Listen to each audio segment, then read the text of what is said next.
इस वीडियो में हम 4G RRU CDU installation, tilting and sectorisation के बारे में पढ़ेंगे। ये मल्टी बैंड RF एंटीना है जिसमें 1800 एंड 2300 मेगाहर्ट्ज बैंड दोनों काम कर सकते हैं। ऊपर के 4 पोर्ट्स 2300 मेगाहर्ट्ज बैंड के लिए हैं और नीचे के 1800 मेगाहर्ट्ज बैंड के लिए। बीच वाले 2 पोर्ट्स RET के लिए हैं जो रिमोट इलेक्ट्रिकल टिल्ट होता है।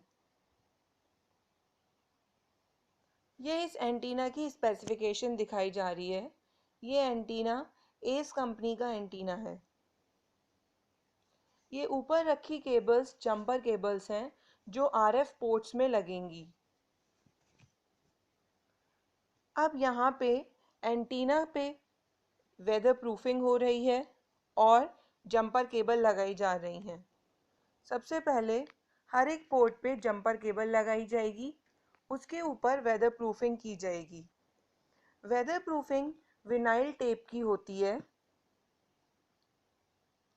वेदर प्रूफिंग से हम एंटीना के पोर्ट्स के कनेक्टर को पानी से बचा सकते हैं, जिससे पानी धूल अंदर ना जाए, इसलिए हम वेदर प्रूफिंग करते हैं।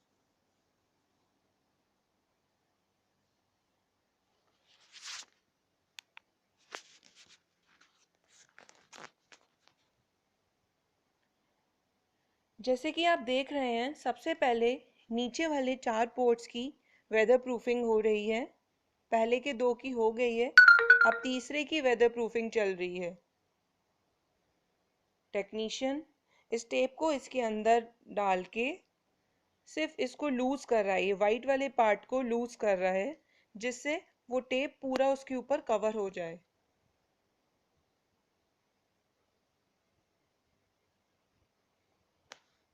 टू जी 3G के मुकाबले में ये वेदर प्रूफिंग बहुत आसान हो गई है।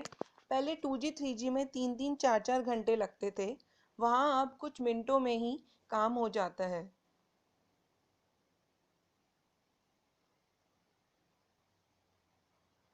अब ऊपर वाले 4 पोर्ट्स पे जंपर केबल लगाई जा रही हैं।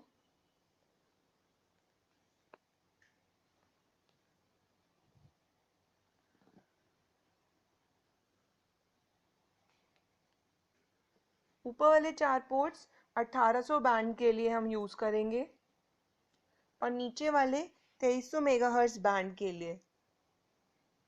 ये दोनों ही बैंड्स हम 4G पे यूज़ कर रहे हैं। इसके अलावा एक और बैंड यूज़ हो रहा है आजकल, जो 850 मेगाहर्ट्ज बैंड है।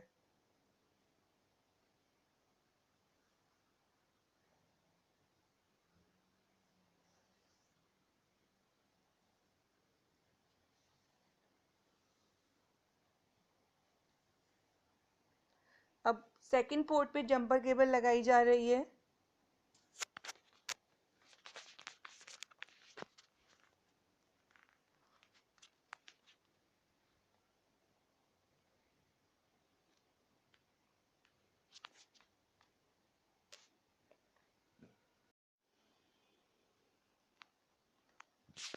और अब इसी तरह से थर्ड पोर्ट पे पहले जंपर लगाई गई, उसके ऊपर फेदर प्रूफिंग हो रही है।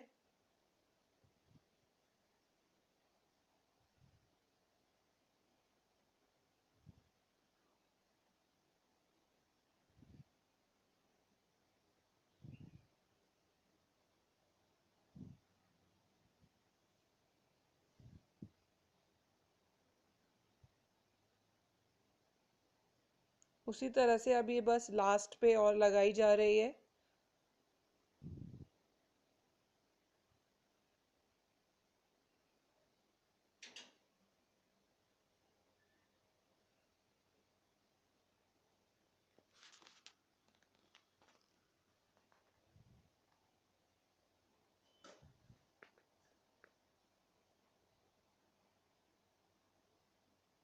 इस तरह से ये वेदर प्रूफिंग का काम इस एंटीना के लिए कंप्लीट हुआ।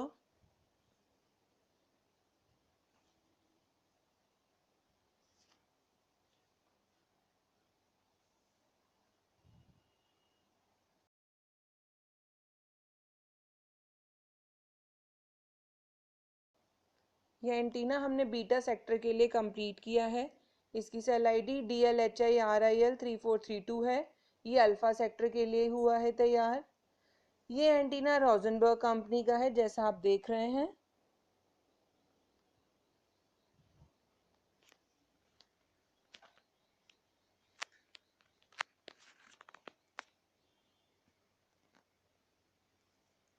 अब हम BRG कोडिंग पे ध्यान देंगे।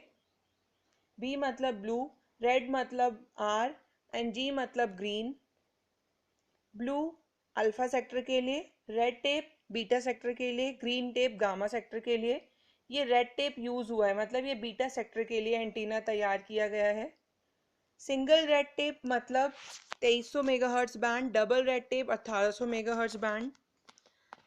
हमेशा लेफ्ट से राइट हम स्टार्ट करेंगे टेपिंग देखना।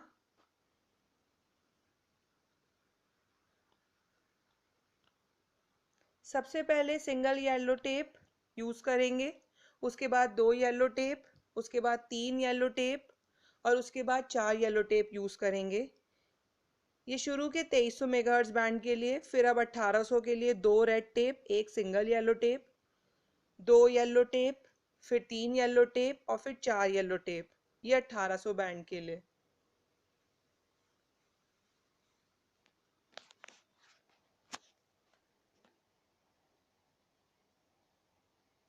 अब यहाँ पे हम गामा सेक्टर के लिए एंटीना तैयार कर रहे हैं। गामा सेक्टर मतलब ग्रीन कलर, जैसे कि आप देख रहे हैं नीचे केबल्स पे ग्रीन टेपिंग है, मतलब ये गामा सेक्टर के लिए एंटीना तैयार हो रहा है। बीच में ये जो टेक्नीशियन डिवाइस लगा रहे हैं, इसका नाम RET है, जिसे रिमोट इलेक्ट्रिकल टिल्ट कहते हैं। इससे हम रिमोटली इलेक्ट्रिकल टिल्ट प्रोवाइड कर सकते हैं लैपटॉप की सहायता से। अब ये जो केबल ये RET पे लगा रहे हैं, इस केबल का नाम है AIGS केबल, जो कि सीधे RRU में लगती है।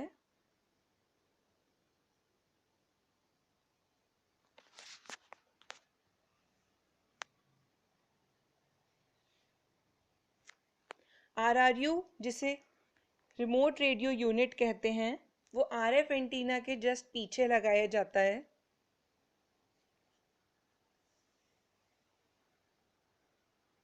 जैसे कि आप टेपिंग इस वाले गामा सेक्टर के एंटीना में भी देख सकते हैं। सिंगल ग्रीन टेप, फिर डबल ग्रीन टेप, फिर सिंगल ग्रीन टेप, फिर डबल ग्रीन टेप।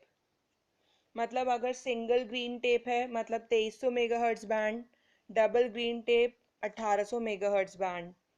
उसके बाद येलो टेपिंग वैसे ही, पहला सिंगल येलो टेप, आगे बढ़ते हुए डबल येलो टेप, फिर 3 येलो टेप, फिर चौथी केबल में 4 येलो टेप।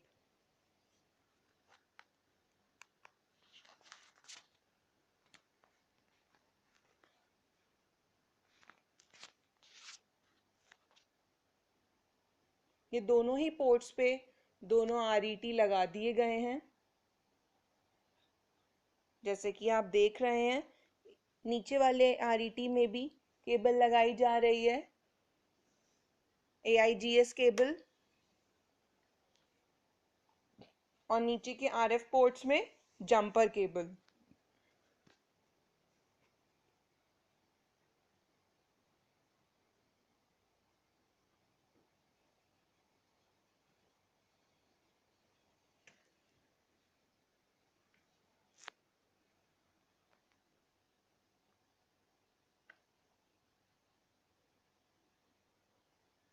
ये जो जंपर केबल आपको दिखाई दे रही है, ये 1/2 इंचेस की यूज करी गई हैं। 1/2 इंच की जंपर केबल्स तीनों ही सेक्टर वाले एंटीना में 1/2 इंच की लगाएंगे। अब यहाँ पे RRU का इंस्टॉलेशन चल रहा है। RRU, जिसे मैंने आपको बताया, रिमोट रेडियो यूनिट।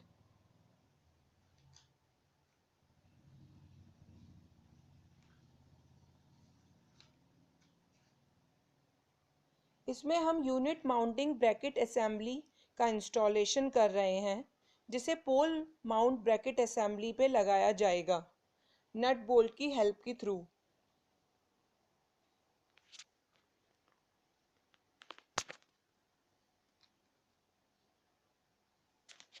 आरआरयू के अलग अलग फंक्शंस होते हैं, जैसे कि ये आरएफ सिग्नल को एम्पलीफाई करता है, ये आरईटी को सपोर्ट करता है, आरईटी मतलब रिमोट इलेक्ट्रिकल टिल्ट, ये आरएफ कन्वर्जन्स की अप डाउन करता है, ये इलेक्ट्रिकल टू ऑप्टिकल और ऑप्टिकल टू इलेक्ट्रिकल कन्वर्जन्स भी करता है, ऑप्टिकल कम्युनिकेशन कराने के लिए सीडीयू के साथ।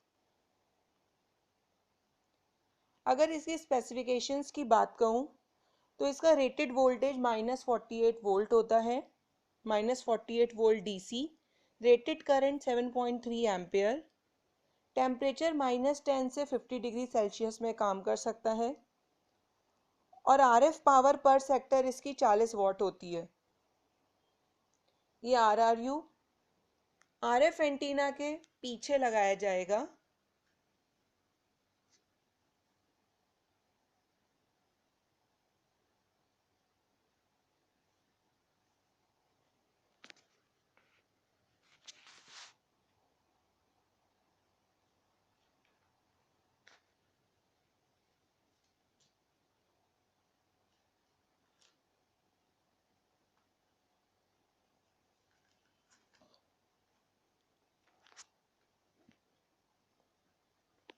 जैसे कि आपको पता है कि हम सेक्टराइजेशन 3 सेक्टर्स में यहाँ पे कर रहे हैं, साइड पे 3 सेक्टर्स कर रहे हैं, तो 3 एंटीनाज लगेंगे, मतलब कि आरएफ एंटीनाज, और उन 3 ही आरएफ एंटीनाज के पीछे 3 आरआरयू। तो हमें पहले 3 आरआरयू को असेंबल करना होगा। इसी तरीके से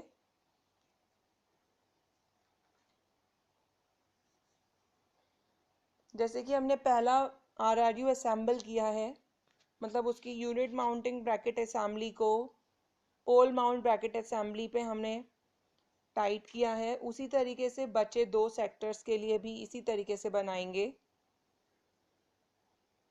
उसके बाद इस आरआरयू की केबल सीडीयू में जाएगी। सीडीयू ओडीसी रैक में रखा होता है, वो एंटीना के पीछे नहीं लगा होता। सीडीयू कैबिनेट डिजिटल यूनिट होता है, वो रैक में ही आपको दिखेगा, ओडीसी रैक में ही आपको दिखेगा। अब इस तरीके से इसको हमने असेंबल कर लिया है। अब हम इसकी ग्राउंडिंग के लिए यहाँ पे ग्राउंडिंग वायर लगाएंगे। अब यहाँ इसकी ग्राउंडिंग होगी। हर एक इक्विपमेंट की ग्राउंडिंग की जाती है। अब यहाँ पे आप तीनों आरआरयू देख सकते हैं, तीनों आरआरयू असेंबल करके यहाँ पे रखे गए हैं। हर आरआरयू पे लिखा होता है कि वो कौन से बैंड के लिए काम करेगा। जैसे कि ये पहला वाला 2300 मेगाहर्ट्ज बैंड के लिए है, ये वाला 2300 मेगाहर्ट्ज बैंड के लिए।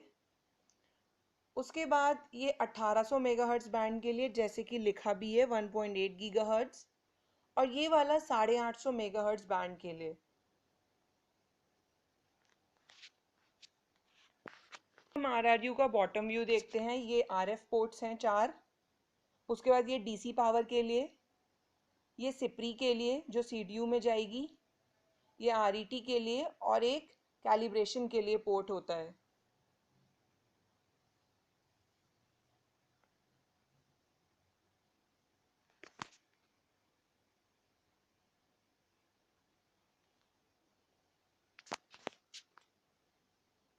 अब ये 2 डोर ओडीसी रैक है।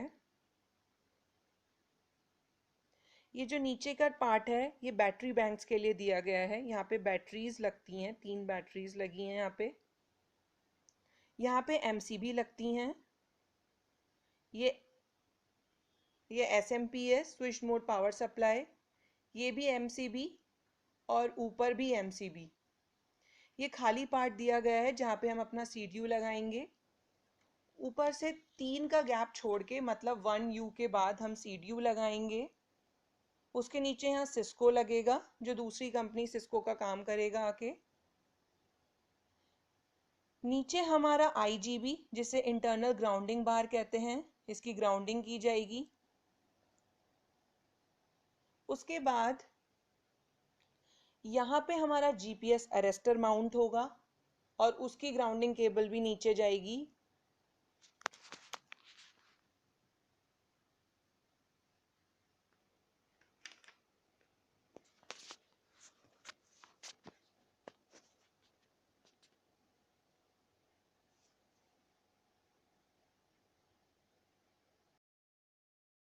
यहाँ मेन एमसीबी पे डीसी पावर केबल आएगी।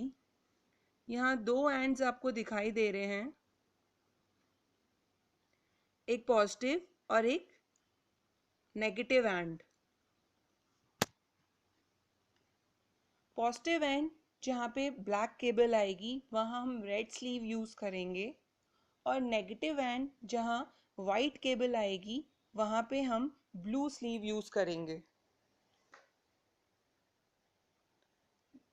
हिट गन से श्रिंक करके हम वहाँ पे केबल को बनाएंगे। यहाँ पे 2300 मेगाहर्ट्ज बैंड के लिए पावर केबल आएगी, यहाँ 1800 मेगाहर्ट्ज और यहाँ 850 मेगाहर्ट्ज बैंड के लिए। उसी तरीके से अल्फा बीटा गामा सीक्वेंस वही रहेगा, अल्फा बीटा गामा। ये आप दूर से और अच्छे से ओडीसी रैक देख सकते हैं, जैसे कि मैंने बताया वही कि नीचे बैटरी बैंक्स हैं, फिर एमसीबी दी गई हैं। ये 2300 मेगाहर्ट्ज बैंड के लिए, ये 1800 मेगाहर्ट्ज बैंड के लिए और ये 850 मेगाहर्ट्ज बैंड के लिए। यहाँ अल्फा बीटा गामा के लिए केबल आएंगी।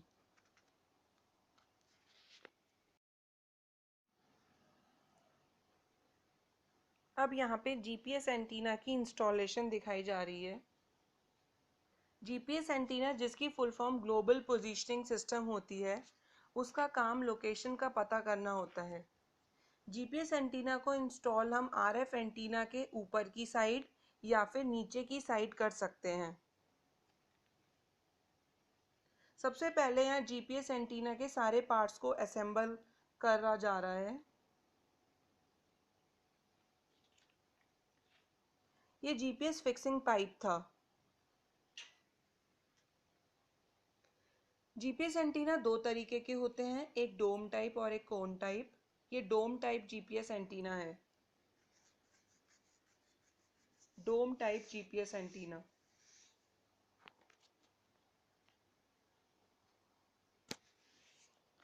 अब ये जीपीएस अरेस्टर दिखाया जा रहा है। जीपीएस अरेस्टर ओडीसी रैक में लगेगा और जीपीएस एंटीना आरएफ एंटीना के ऊपर या नीचे।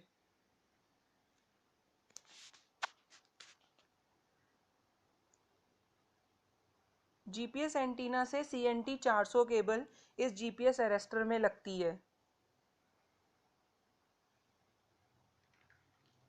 इस जीपीएस अरेस्टर की ग्राउंडिंग भी होती है जो आईजीबी में जाती है, और इस जीपीएस अरेस्टर से एक केबल सीडीयू में लगती है। सीडीयू जिसे कैबिनेट डिजिटल यूनिट कहते हैं।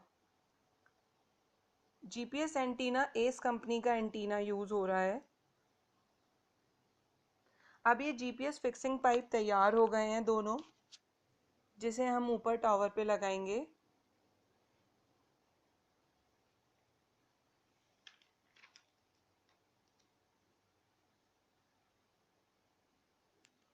यहाँ पे हम सीडीयू की इंस्टॉलेशन कर रहे हैं।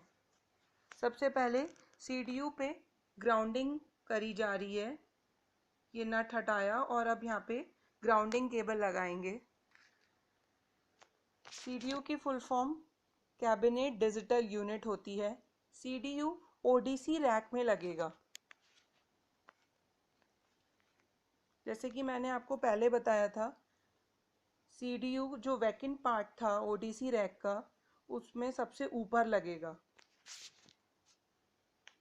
और उसकी ग्राउंडिंग केबल आईजीबी में टर्मिनेट होगी।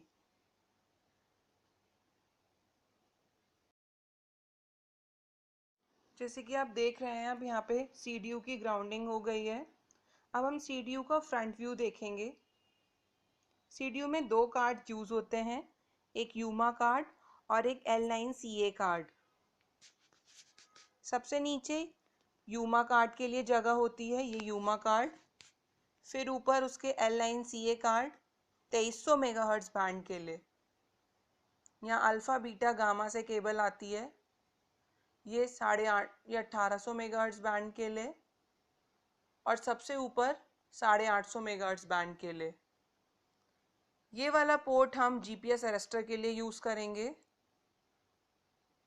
GPS अरेस्टर से केबल आएगी, ये सिस्को के लिए BH2 पोर्ट बोलते हैं इसे, BH2 सिस्को के लिए यूज़ करेंगे। ये पावर के लिए सॉकेट दिया गया है, यहाँ पे पावर केबल आएगी।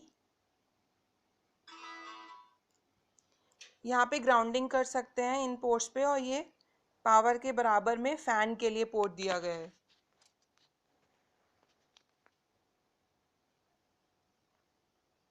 DC पावर केबल CDU से DC DB में जाएगी। अब यहाँ पे हम मैकेनिकल टिल्ट चेक करेंगे। यहाँ पे टेक्नीशियन टिल्ट मीटर की हेल्प से एंटीना के पीछे दिए गए ब्रैकेट्स में टिल्ट मीटर रखकर मैकेनिकल टिल्ट चेक कर रहे हैं। ये देखिए, उन्होंने टिल्ट मीटर रखा और टिल्ट चेक किया। अब वो RF एंटीना को इसके पीछे लगा रहे हैं, जो कि पोल है। पोल के पीछे पहला एंटीना लग रहा है। जैसे कि पहला एंटीना लग रहा है, उसी तरीके से दूसरा एंटीना, जो कि बीटा, और तीसरा गामा सेक्टर पे लगेगा। ये पहला एंटीना 0 डिग्री पे लगा है, दूसरा 120 पे, और तीसरा हम 240 डिग्री पे लगाएंगे। मैकेनिकल टिल्ट टिल्ट मीटर से प्रोवाइड करेंगे, और इलेक्ट्रिकल टिल्ट हम RET से देंगे। अब ये RRU ऊपर पुली की हेल्प से खींचा जा रहा है, जो कि RF एंटीना के पीछे लगा दिया जाएगा। RRU, जो कि मैंने आपको पहले ही समझा दिया है, रेडियो रिमोट यूनिट।